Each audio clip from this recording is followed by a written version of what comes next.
Hello and welcome to today's Almost Daily Devotion. We're going to be in the book of Psalms. We're on chapter 19. It goes like this. Heaven is declaring God's glory.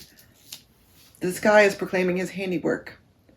One day gushes the news to the next, and one night informs another what needs to be known. Of course, there's no speak, no words. Their voices can't be heard. But their sound extends throughout the world. Their words reach the ends of the earth. God has made a tent in heaven for the sun. The sun is like a groom coming out of his honeymoon suite. Like a warrior, it thrills at running its course.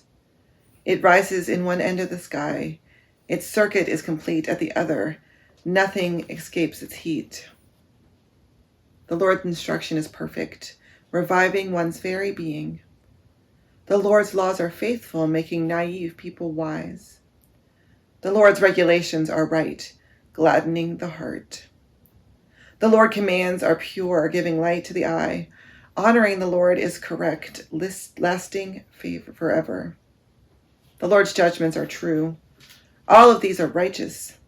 They are more desirable than gold, than tons of pure gold. And they are sweeter than honey, even dripping off the honeycomb. No doubt about it, your servant is enlightened by them. There is great reward in keeping them. But can anyone know what they've accidentally done wrong? Clear me of any unknown sin, and save your servant from willful sins. Don't let them rule me. Then I'll be completely blameless. I'll be innocent of great wrongdoing. Let the words of my mouth and the meditation of my heart be pleasing to you, Lord, my rock and my redeemer.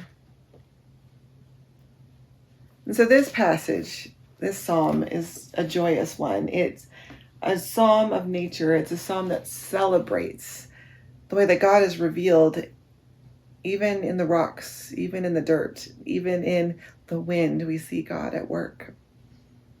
And it goes a step further. It talks about creation celebrating, literally celebrating God at work, being a part of that, being excited about God, that the birds and the bees and the trees cry out for God in joy. And it also acknowledges another thing, which there are just some things that we don't get to know. Like, what is it the trees say to each other at night? If a tree falls in the forest, does it make a sound? There are these unknowable questions. And it's okay to spin them, to think about them and to contemplate them and to try to know them. There's nothing wrong with that. But it does mean that we have a little bit of humility about what we can discover and what can be known to us. We need to acknowledge that some things are just unknowable. And that's okay. Science can only get us so far. Science can tell us how things work, but it can't tell us about why. Science can tell us about the mechanics, the physics of nature, but it cannot tell us the source of it.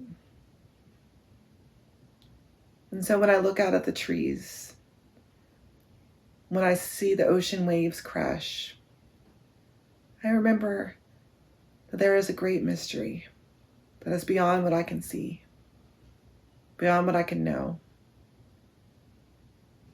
And I can trust in that sustaining power. The same God that keeps the oceans moving and the rain coming and the grass growing is the same God who sustains me even to the end of the days. And so when the end of my days come, it's the same God who sustains that.